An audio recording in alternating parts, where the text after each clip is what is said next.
It's a dream come true moment for me because having ഒരുപാട് സിനിമകളിൽ അഭിനയിച്ചിരുന്നു ഒരുപാട് മമ്മൂക്കായിട്ട് screen space share ചെയ്യാൻ എനിക്ക് ഭാഗ്യം ലഭിച്ചിട്ടില്ല. അത് ഈ സിനിമയിലൂടെ കിട്ടിയാലും ഒരു ഗൗതം മേനോൻ ഫിലിമിലൂടെ ഒരു ചെറിയ ക്യാരക്ടർ ചെയ്യാൻ കഴിയുന്നത് ഒരുപാട് സന്തോഷം, ഒരു വലിയ അനുഗ്രഹമായിട്ട് കരുതുന്നു. And thanks Mammukka, Mammootty company and Gautham Menon for considering me for this small roles. Great reviews. എല്ലാ ഓൺലൈൻ മീഡിയയിലും ഗ്രേറ്റ് റിവ്യൂസ് വന്നുകൊണ്ടിരിക്കുകയാണ്. I have not personally seen the film. ഞാൻ ഇന്നലെ രാത്രിയിലാണ് എത്തിയത്, വൈകുന്നേരം കാണും. So very excited to go and watch it. And thank you everyone. Thank you sir. നിങ്ങൾ സ്ക്രിപ്റ്റ് ഗൗതം സാറിനോട് പറയുമ്പോൾ ഒരിക്കലും ഇത്ര പെട്ടെന്ന് മമ്മൂക്കയുടെ അടുത്ത് എത്താൻ സാധിക്കുമെന്നോ, ആ ചിത്രം ഇത്ര പെട്ടെന്ന് പുറത്തിറങ്ങി ഇപ്പം നല്ല റിവ്യൂസ് വരുന്ന കേൾക്കുമ്പോൾ സന്തോഷമുണ്ട്. ഒരു കോവിഡ് ടൈമിലാണ് ഈ വൺ ലൈൻ പറയുന്നത്. അപ്പോൾ അവിടുന്ന് ആ ഒരു സ്ക്രിപ്റ്റ് കംപ്ലീറ്റ് ചെയ്തിട്ട് ഗൗതം സാറിന് എടുത്ത് ചെയ്യുമ്പോൾ ഞങ്ങൾക്കൊരു ഡൗട്ട് ഉണ്ടായിരുന്നു. ഗൗതം സാർ ഒരു ആക്ഷൻ അങ്ങനത്തെ ഒരു കുറച്ചൊരു ഫൺ മൂഡുള്ള ഒരു ഫിലിം ഗൗതം സാറിന് ഇൻട്രസ്റ്റ് ഉണ്ടാവുമെന്ന് എനിക്ക് സംശയം ഉണ്ടായിരുന്നു. പക്ഷേ ഗൗതം സാർ അത് അക്സെപ്റ്റ് ചെയ്തു. അവിടുന്ന് ഒരിക്കലും മമ്മൂക്ക പോലൊരു ആക്ടറെ മനസ്സിൽ കണ്ടിട്ടുണ്ടായിരുന്നില്ല ഞങ്ങൾ. സത്യം പറഞ്ഞാൽ ആ ഒരു സ്റ്റേജിലേക്ക് അതിനെ ഒരിക്കലും വിചാരിച്ചിട്ടുണ്ടായിരുന്നില്ല. അപ്പോൾ ഞങ്ങൾ ഗൗതം സാറിന് ചോദിച്ചത്, മമ്മൂക്ക ഇതിനകത്തേക്ക് വന്നാൽ നമ്മൾ ഈ സ്റ്റോറി ഈ സ്ക്രിപ്റ്റിൽ നമ്മൾ ഒരുപാട് ചേഞ്ച് വരുത്തേണ്ടി വരില്ല എന്നായിരുന്നു. അപ്പോൾ അന്ന് ഗൗതം സാർ പറഞ്ഞത്, നിങ്ങളുടെ കയ്യിൽ എന്താണോ ഉള്ളത് അത് അതേപോലെ തന്നെ സാറിന് നമുക്ക് പറയാം, അതിനകത്ത് നാച്ചുറലായിട്ടുള്ള സാധനം പറയാൻ മതി. അപ്പോൾ നമുക്ക് എടുത്ത സ്ക്രിപ്റ്റ് പറയുമ്പോൾ ഞങ്ങൾക്ക് ഒരു ഡൗട്ട് ഉണ്ടായിരുന്നു, സാറ് ഈ ക്യാരക്ടറിനെ എങ്ങനെയാണ് കാണുന്നത്, ഇതിനകത്ത് എന്തുമാത്രം ചേഞ്ചസ് ആയിരിക്കും മമ്മൂക്കയുടെ ഭാഗത്തുനിന്ന് ഉണ്ടാകുന്നത്. പക്ഷെ നമുക്ക് അദ്ദേഹം ഞങ്ങൾക്ക് പറഞ്ഞത്, നിങ്ങൾ എന്താണോ ഓർഗാനിക്കായിട്ട് ആ സിനിമയിൽ നിങ്ങൾ കണ്ടിട്ടുള്ളത് അത് മാത്രം എനിക്ക് മതി, എനിക്കായിട്ടൊരു ചേഞ്ച് നിങ്ങൾ ആ സിനിമയിൽ വരുത്തി അതിനൊരു ഇതുണ്ടാക്കണ്ട എന്നുള്ളതാണ്. അത് ഏറ്റവും വലിയൊരു കോൺഫിഡൻസ് ആണ് ഞങ്ങൾക്ക് തന്നത്.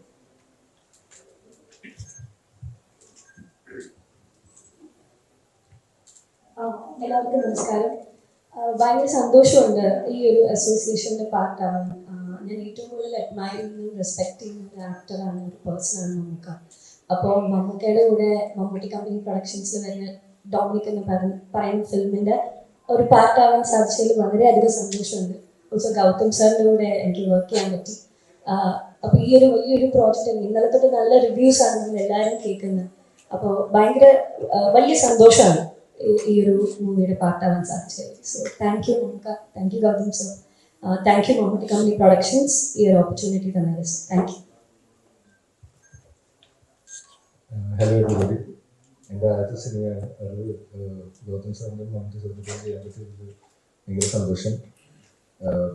ഈ സ്റ്റേജും ഷെയർ ചെയ്യാൻ പറ്റിയത് ഭയങ്കര സന്തോഷം.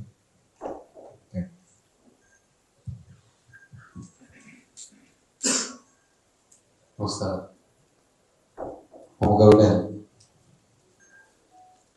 ഇവിടെ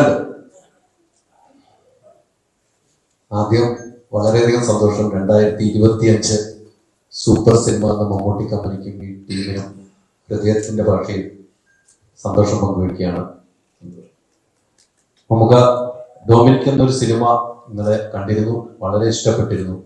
ആദ്യം ഈ സബ്ജക്ട് പറഞ്ഞപ്പോൾ എന്നോട് ഗൗതം സാറിന്റെ ഇന്റർവ്യൂ പറഞ്ഞു, മമ്മൂക്ക പറഞ്ഞത് ഇതെങ്ങനെയാണ്, ഞാൻ പോലീസ് വേഷം ചെയ്തിട്ടുണ്ട്, ഒരു ഡിറ്റക്റ്റീവ് എങ്ങനെയാണ് ഇത്, ഈ സിനിമ എങ്ങനെ പോകും ഒരു സംശയം പ്രകടിപ്പിച്ചിരുന്നു. പക്ഷെ അതിനും അപ്പുറത്തേക്ക് മമ്മൂക്കായ ഫസ്റ്റ് ഹാഫിൽ നമുക്ക് വേണ്ടതെല്ലാം തന്നുകൊണ്ട് ഡാൻസ് വരെ സ്റ്റെപ്പ് വെപ്പിച്ചുകൊണ്ട് മമ്മൂക്കായ നമുക്ക് വീണ്ടും തിരിച്ചു തന്ന പോലെ തോന്നുകയാണ്. മമ്മൂക്ക എങ്ങനെയാണ് ഈ സിനിമ കണ്ടത്? പ്രേക്ഷകരുടെ അഭിപ്രായങ്ങൾ കേട്ടിരുന്നു, കുറെ റിവ്യൂ കണ്ടിരുന്നു. മമ്മൂക്ക എങ്ങനെയാണ് ഇപ്പൊ പ്രേക്ഷകരോട് അതിനെ കുറിച്ച് പറയാനുള്ളത്? പ്രത്യേകിച്ച് അവരുടെ അഭിപ്രായങ്ങളിൽ അവർക്ക് ഇഷ്ടപ്പെടാൻ ഇഷ്ടപ്പെടാതിരിക്കും. ഇഷ്ടപ്പെടുന്നവരുണ്ടാവും, കുറച്ച് ഇഷ്ടപ്പെട്ടവരുണ്ടാവും, കുറേ ഏറെ ഇഷ്ടപ്പെട്ടവരുണ്ടാവും, കുറച്ചുകൂടി ഇഷ്ടപ്പെടണമെന്ന് ആഗ്രഹിക്കുന്നവരുണ്ടാവും, കുറച്ച് നന്നാക്കാമെന്ന് ആഗ്രഹിക്കുന്നവരുണ്ടാവും, വളരെ നന്നായി എന്ന് പറയുന്നവരുണ്ടാവും. അങ്ങനെ പല ആൾക്കാരുണ്ടാവും.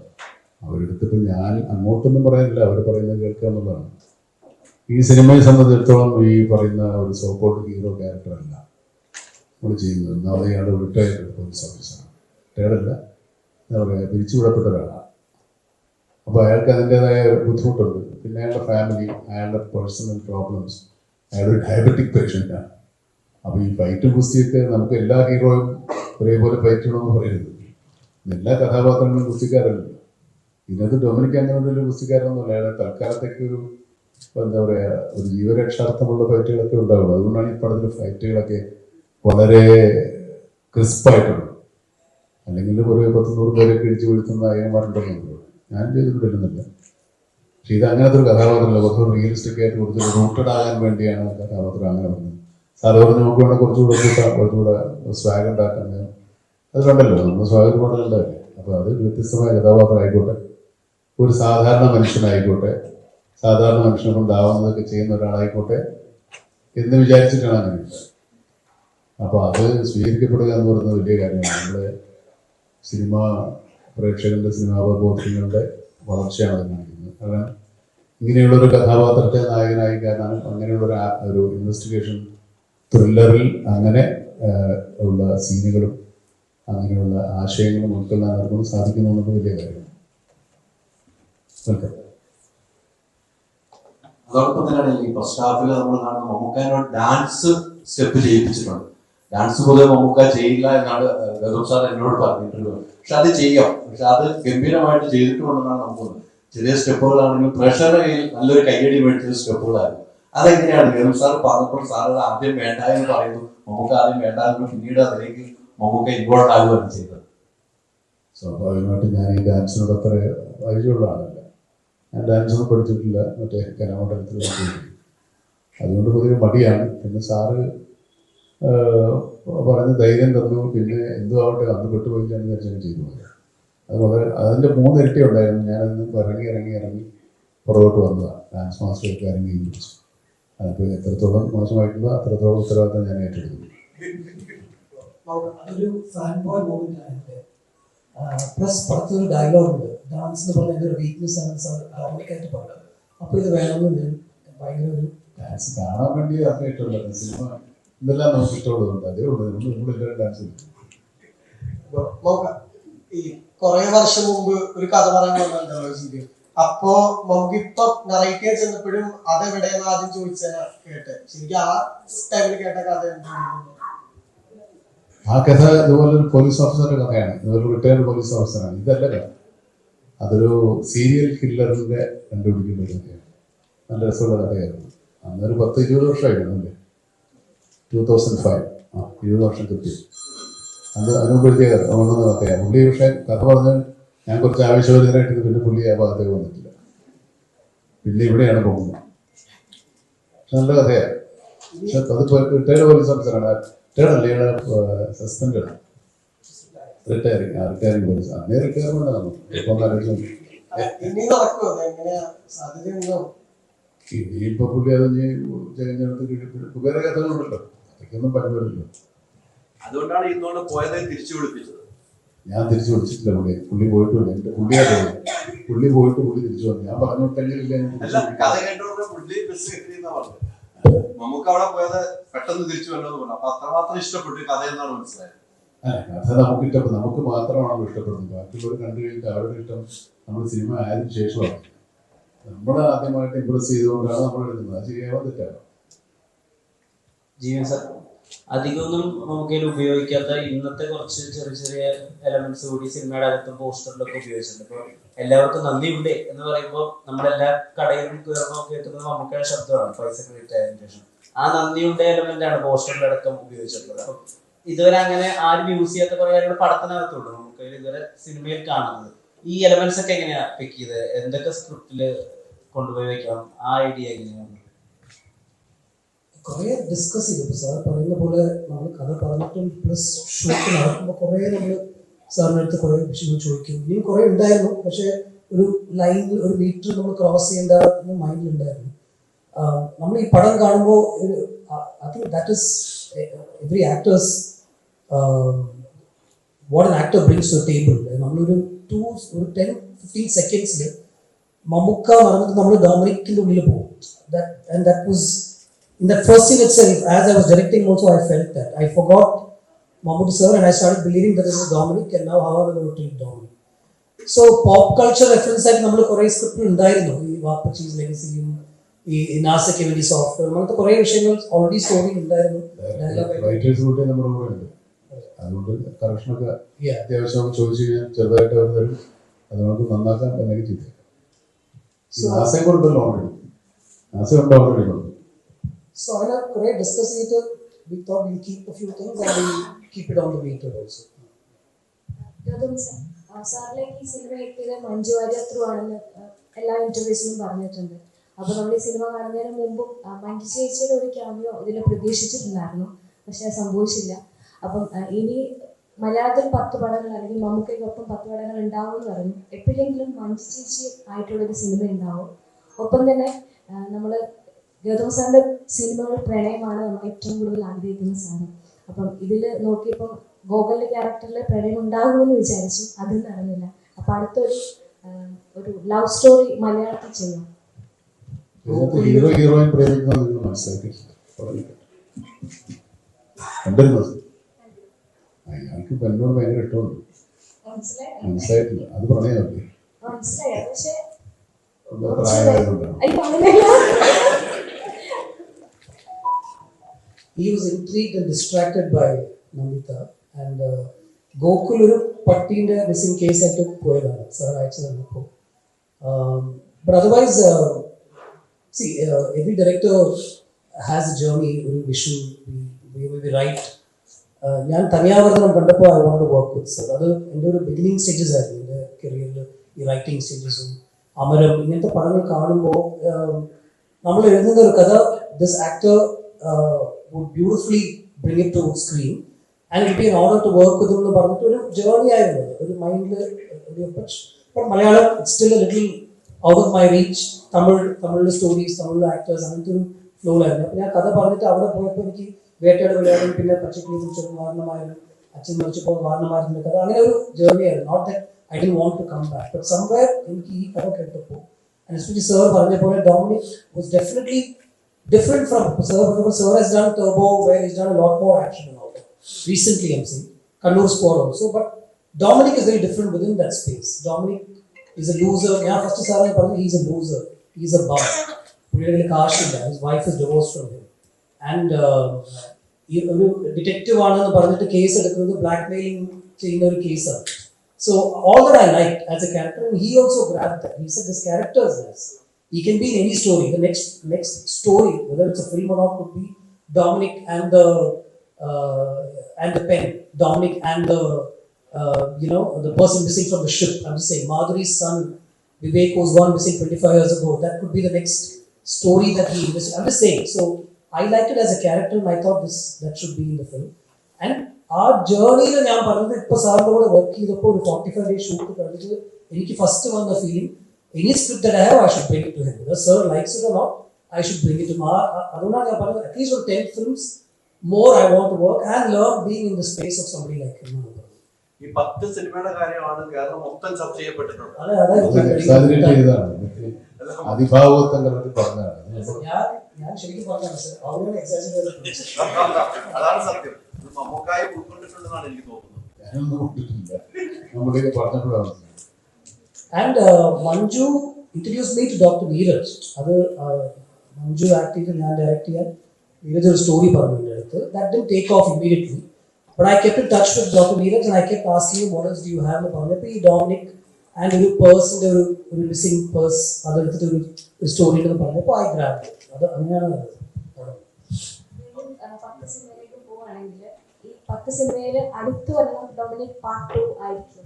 I think it's too early to talk about it. Also, I think sir has already moved on to 3 other films and still counting. So, if we come up with a great story, we'll try and impress him with that. So, അങ്ങനെ കൊണ്ട് നിർത്തിയിട്ടുണ്ട്. Cinema കണ്ടു മാത്രമാണ് ഇത്രയും ആൾക്കാർ ചോദ്യം ചോദിക്കാൻ പറ്റും. ഒരു 10-35 പേര്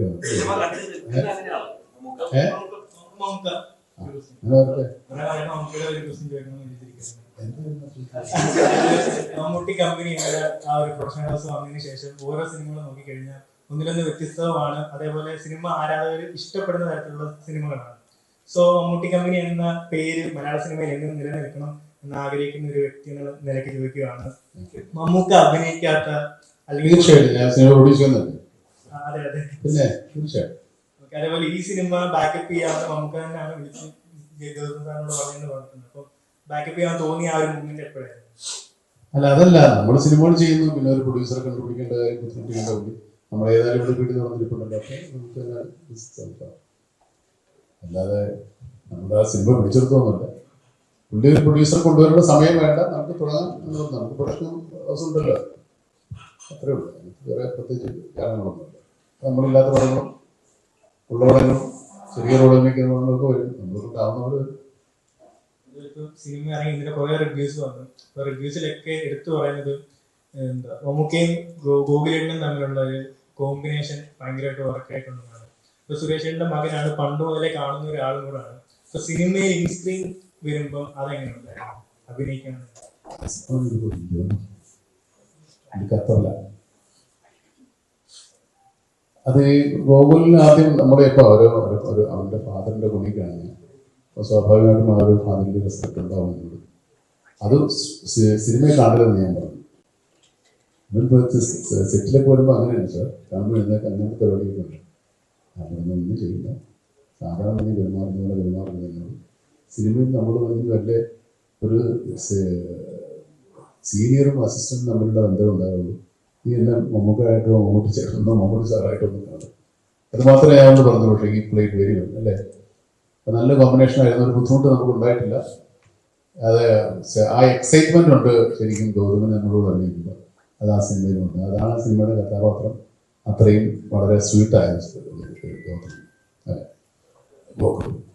ബൈക്ക് മാത്രം നമുക്ക് കുറച്ച് സ്ലോ ആയിട്ട് ഓടിച്ചു, ബാക്കി നമുക്ക് ഇരിക്കുന്നത്. അപ്പോൾ ഞാൻ ഫാസ്റ്റ് ആയിട്ട് പോകാൻ പറ്റും. അത് മാത്രമേ എനിക്ക് പ്രശ്നമുണ്ടായിരുന്നു. മൊത്തം ബൈക്കാണ് മേടിച്ചു കൊടുത്തു.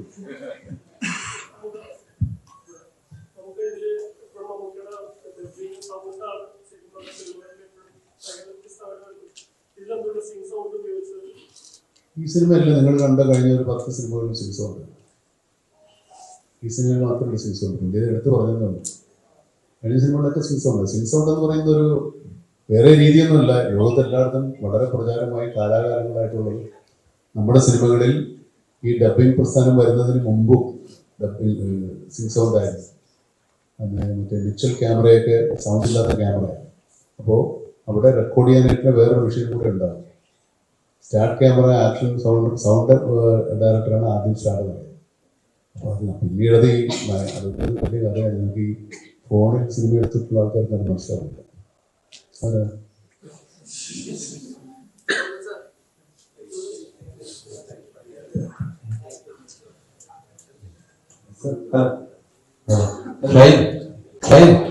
ഇവിടെ മമ്മൂട്ടി കമ്പനിയുടെ ലൈറ്റ് വരട്ടെ, ലൈറ്റ് വന്നാലും ഷൈൻ ചെയ്യും.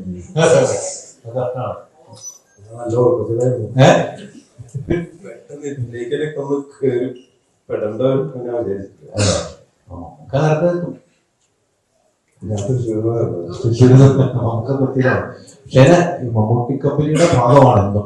മമ്മൂക്കാടെ എല്ലാ സിനിമയിലും ഇപ്പൊ വരുന്നുണ്ട്.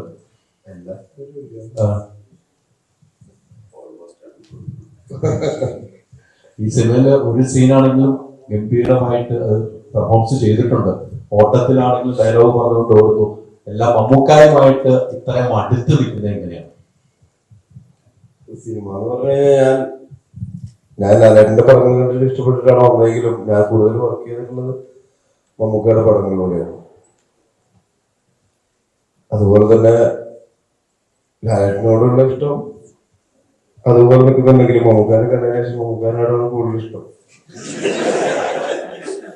കാണുന്നവരെ അതങ്ങനെ ആയിരുന്നില്ലെങ്കിലും കണ്ടതിന് ശേഷം ഓരോ പടം കഴിയും തോറും അത് കൂടിക്കൊണ്ടിരിക്കുകയാണ്. അത് നമുക്കറിയാലോ അതെങ്ങനെയാണെന്നുള്ളത്. അപ്പൊ മമ്മൂക്ക എപ്പോ വിളിച്ചാലും ഞാൻ റെഡിയാണ്. അപ്പൊ മമ്മൂക്ക കമ്പനി ആണെങ്കിലും കമ്പനി അല്ലെങ്കിലും. നമുക്ക് ഈ അടുത്ത സോഷ്യൽ മീഡിയ മുഴുവനും ചർച്ച ചെയ്തത് നമുക്ക് ഒരു സിനിമയോട് കാണിച്ച ഒരു സന്നദ്ധതയെ പറ്റിയാണ്. രേഖാചിത്രം എന്നുള്ളൊരു സിനിമ നമുക്ക് ഒരു നടന്റെ ഒരു എസ് ഇല്ലെങ്കിൽ സംഭവിക്കുകയില്ലായിരുന്നു. കാരണം നമുക്ക് അതിന്റെ ഭാഗമായിട്ടുള്ള വലിയൊരു സിനിമയുടെ ചുറ്റും ഒരു ക്രൈം ചർച്ച ചെയ്യുന്ന ഒരു സിനിമയാണ്. അത് എത്ര ആളുകളുടെ ഗുഡ്വില്ലിനെ ബാധിക്കാം. നമുക്ക് തന്നെ അത് ചിലപ്പോൾ പ്രശ്നങ്ങളായി മാറിയേക്കാം. ക്രിയേറ്റീവ് സ്പേസ് ആണെങ്കിൽ പോലും. എന്നാൽ പോലും അതിനൊരു സിനിമയുടെ ഒരു സാധ്യത ഉണ്ടെന്ന് മനസ്സിലാക്കി അവസാനം ഒരു ഡയലോഗ് പോലും അതിനു വേണ്ടി എയർപോർട്ടിലേക്ക് പോകുന്ന ചെറിയൊരു ഗ്യാപ്പിൽ ഡബ് ചെയ്ത് കൊടുത്ത് മമ്മൂക്ക എന്ന വിളിയെ മമ്മൂക്ക ചേട്ടൻ എന്ന് ട്രാൻസ്ഫോം ചെയ്ത് മാറ്റി. ഇപ്പോഴും മറ്റൊരു സിനിമയ്ക്ക് വേണ്ടി അല്ലെങ്കിൽ മറ്റൊരാളുടെ സിനിമാഗ്രഹത്തിന് വേണ്ടി കാണിക്കുന്ന സന്നദ്ധത, ആ ചിന്ത, ആ ഒരു ആഗ്രഹം അതെവിടെ നിന്ന് വരുന്നു?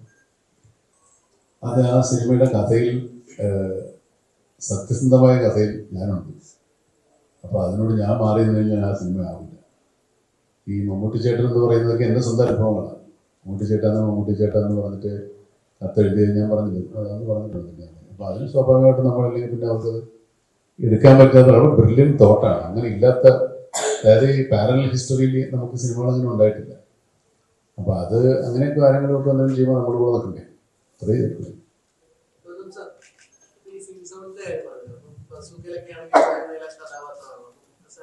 മലയാളം കോഴിക്കോട് സംസാരിക്കുന്ന ബുദ്ധിമുട്ടുണ്ടല്ലോ. അപ്പൊ ആ ഘട്ടത്തിലൊക്കെ മമ്മൂക്കയുടെ ആ ഒരു സാന്നിധ്യം എത്രത്തോളം ഗുണം ചെയ്തു? ഡബിങ്ങിന്റെ കാര്യത്തിലൊക്കെ മമ്മൂക്ക അദ്ദേഹത്തിന്റെ സാന്നിധ്യം ഗുണം ചെയ്തു, അതോ ഞാൻ കുറച്ച് കോൺഷ്യസ് ആവും. മലയാളത്തിൽ വീട്ടിൽ നിന്ന് സംസാരിക്കില്ല, അതുകൊണ്ട് കുറച്ച് കോൺഷ്യസ് ആണ്. പക്ഷെ ഡയലോഗ് പറയാൻ ബുദ്ധിമുട്ടില്ല. പുള്ളി സ്വന്തമായിട്ട് ഭാഷ ഉണ്ടാക്കി സംസാരിക്കുമ്പോഴും നമ്മളോട് സെറ്റിൽ സംസാരിക്കുമ്പോൾ നല്ല പ്രശ്നമാണ്.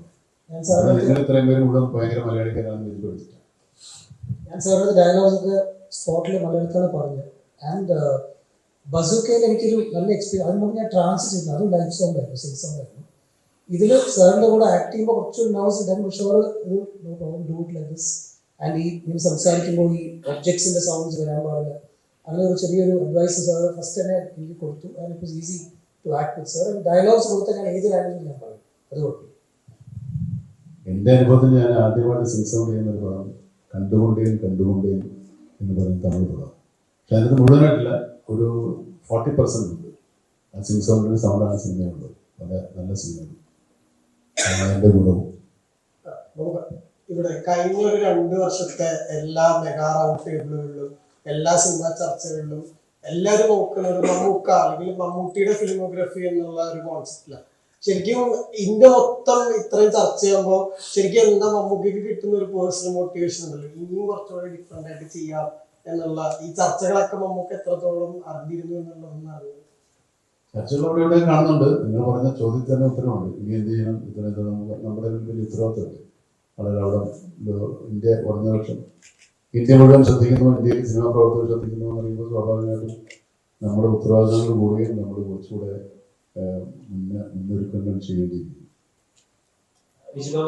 നീന എന്നുള്ള സിനിമ ചെയ്യുമ്പോൾ ജോസഫ് പറഞ്ഞിട്ടുണ്ടായിരുന്നത് കോർപ്പറേറ്റ് ലുക്കുള്ള ഒരാൾ വേണം, അതുകൊണ്ട് നായകനാക്കാണ്. അപ്പൊ ഇവിടെ ഇങ്ങനെ ഒരു റോൾ ചെയ്യുമ്പോൾ എന്തായാലും പറഞ്ഞിരുന്നത് ബ്രീഫ് ഈ റോളിന് വേണ്ടി?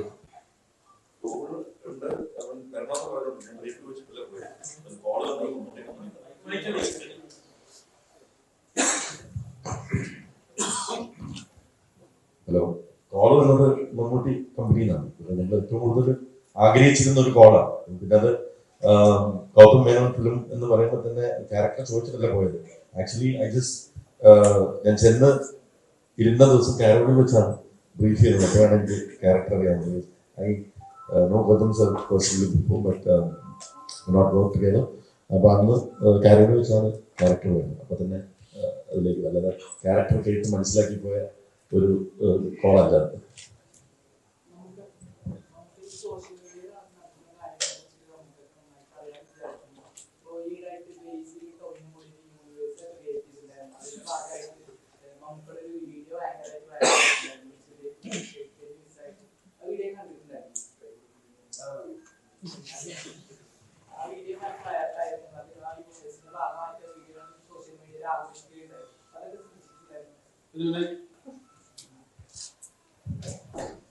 ശ്രദ്ധിച്ചിട്ടുണ്ട്.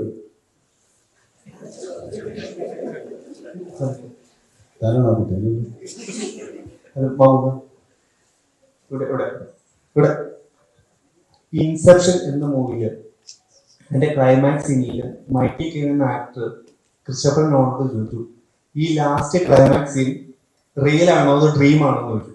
അപ്പോൾ ക്രിസ്റ്റഫർ നോളൻ പറഞ്ഞു, ഇത് നിങ്ങൾ അഭിനയിച്ച സീൻ എല്ലാം റിയൽ ആണ് മിസ്റ്റർ മൈറ്റി കിങ് എന്ന് ചോദിച്ചു. അതേപോലെ മമ്മൂക്ക അഭിനയിച്ച ലിജോ ജോസ് പല്ലിശ്ശേരി ചിത്രത്തില് നൻപകൽ നേരത്തെ മയക്കം, അതിലെ മമ്മൂക്കയുടെ ക്യാരക്ടർ ഒരു ഡ്രാമ ആർട്ടിസ്റ്റ് ആണ്.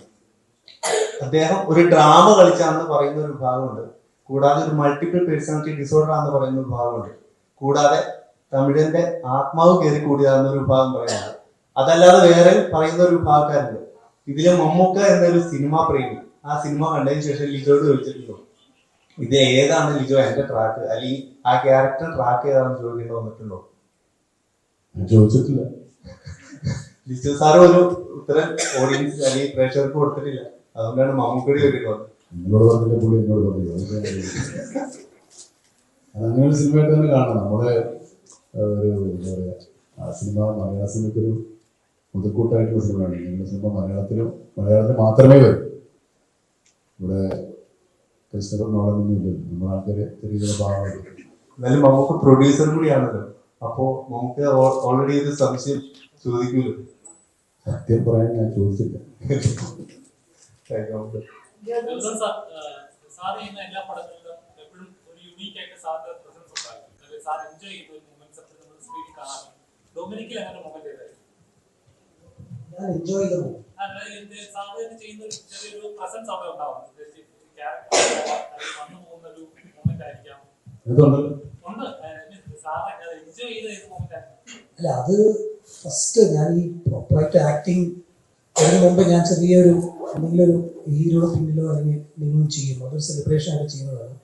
പക്ഷേ ഈ പടത്തിൽ നോക്കിയാൽ സാർ ഇങ്ങനെ ഒരു സ്ലോ മോഷൻ ഷോട്ട് നടന്നു വരും. ഞാൻ എൻ്റെ കാർഡ് അവിടെ വേണമെന്ന് ഞാൻ ഫൈറ്റ് ചെയ്തിട്ടതാണ്. അതാണ് എൻ്റെ celebration. Mammootty sir is walking into my life. മമ്മൂക്കയുടെ ആക്ടിങ്ങിനെ പറ്റി മാജിക്കൽ ആണ്, അൺപ്രഡിക്റ്റബിൾ ആണെന്നൊക്കെ സാർ പറഞ്ഞിട്ടുണ്ട്. അപ്പോൾ മമ്മൂക്കയിൽ കണ്ട ഏറ്റവും മാജിക്കൽ ആയിട്ടുള്ള ഒരു മൊമെന്റ് ഏതായിരിക്കും? കുറേ ഉണ്ട് പടത്തിൽ, 100% കുറേ ഉണ്ട്. എവറി മൊമെന്റ് ഞാൻ എൻ്റെ ടീമിൻ്റെ അടുത്തും പറയും. ഞാൻ ഇങ്ങനെ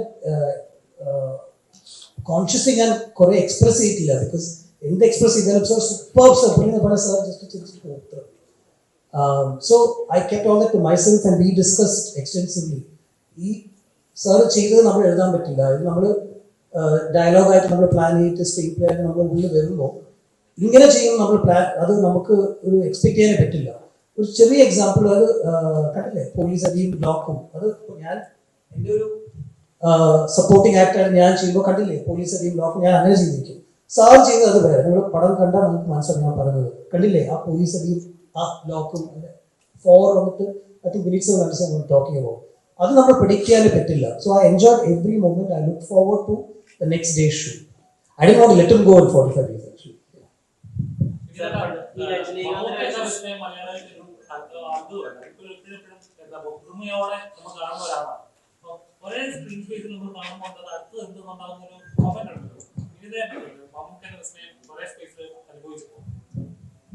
ഇത്ര വർഷമായിട്ട് ഞാൻ വന്ന സമയം മുതൽ അനുഭവിക്കുന്നതാണ്.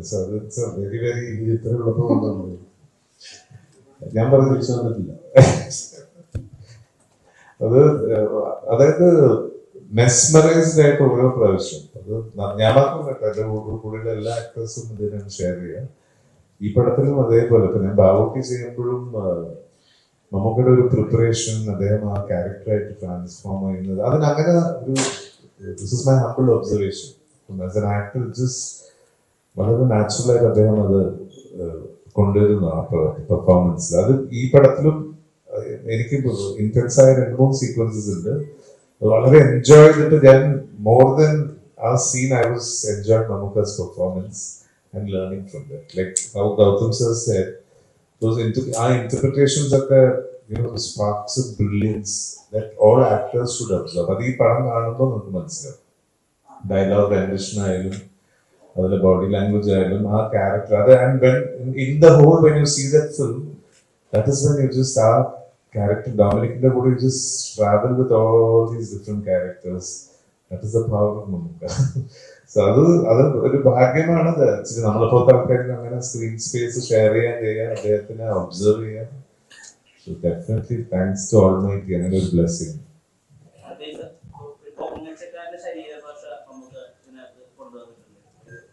ഒരു കാര്യങ്ങളെ കുറച്ച് കൂട്ടി പറയുന്ന ഒരാളായിട്ട്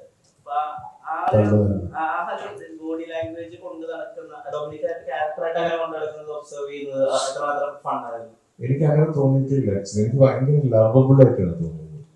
ബിക്കോസ് അത് ആ ഇന്നസെൻസ് ആണ് ആ ക്യാരക്ടറിന്റെ ഒരു ബ്യൂട്ടി. അദ്ദേഹം ഗോകുലുമായിട്ടുള്ള ഇന്ററാക്ഷൻസ് ആയാലും മിസ്സസ് മാധുരി, വിജയ് മാൻ ചെയ്ത characters that simplicity of the character, that is what attracts you. And I don't think it was Pongasan actually, because he's very honest. And ആ ഓണസ്റ്റിയാണ് ഒരു അഡോറബിൾ ആയിട്ട് റേഡിയേറ്റ് ചെയ്യുന്നതാണ് ഒരു പ്രേക്ഷകൻ എന്ന നിലയിൽ എനിക്ക് മനസ്സിലായത്. ജോസഫ് പണ്ട് ഈ കബാലിയുടെ ടൈമിൽ രജനീകാന്ത് സാറിന് ഒരു പ്രൊജക്ട് പിച്ച് ചെയ്തിരുന്നു കേട്ടിട്ടുണ്ട്, ഒരു ഡോക്ടറായിട്ട്. ആക്ഷൻ എന്നുള്ളത് completely ഡോക്ടറായിട്ട് script.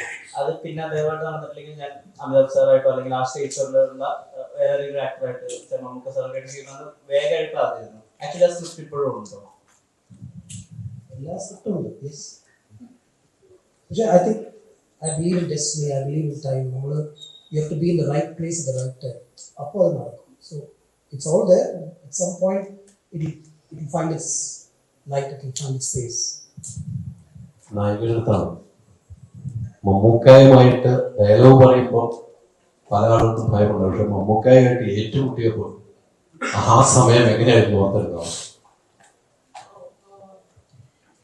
First of all நீங்கள் சொன்ன மாதிரி டயலாக் சொல்றதுக்கு எனக்கு ரொம்பவே பயமாக இருந்தது. சார் கூட ப்ராக்டிஸ் பண்ணி அதுக்கப்புறம் மம்முக்கா சார் கூட பண்ண மாதிரி இருந்தது. ബട്ട് ഈ കുട്ടി തെറ്റിച്ചിട്ടൊരു ഷോട്ടുണ്ട് വീട്ടിലേക്ക് പോയിട്ടില്ല, ഞാനായിട്ട് തെറ്റിച്ചിട്ടുണ്ട്. ஸோ யா நான் கொஞ்சம் நிதானமாக பண்ணிட்டு இருந்தேன். ஸோ பட் அந்த ஃபைட்டர்ஸ் எல்லாமே கொஞ்சம் ஃபியர்ஸாக வேணும் அந்த மாதிரி சொன்னப்போ எனக்கு ரொம்பவே பயமாக இருந்தது.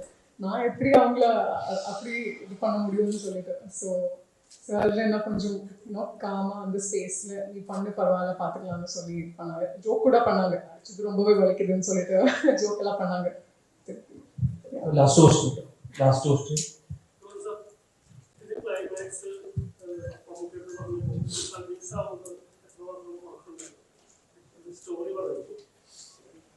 Story continues.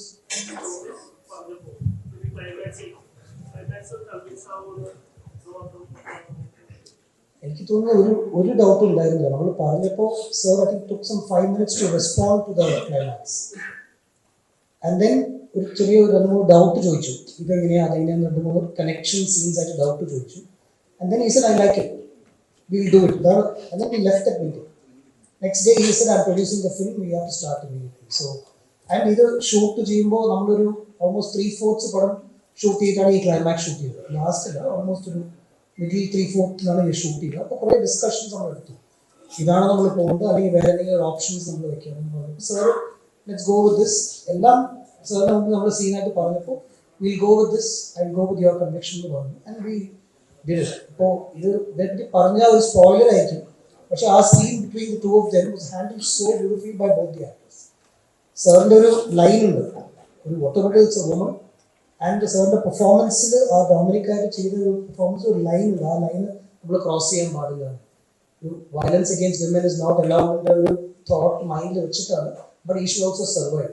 This is a spoiler, I don't want to talk about it, but since you asked me, I thought I must say it. He played so convincing.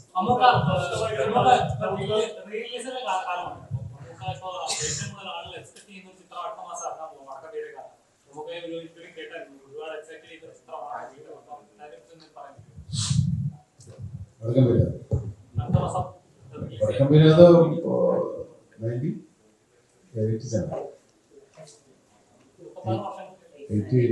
89 പറഞ്ഞത് ഞാനിപ്പോ പറ്റി എന്തോ എനിക്ക് ഞാൻ പറയാം. പക്ഷേ കാണാത്ത ആൾക്കാരൊക്കെ സിനിമ തിയേറ്ററിൽ കാണാത്ത ആൾക്കാർക്ക് പറയാനൊക്കെ ഇവിടെ കുറേ ഇറങ്ങി പോകുന്നു.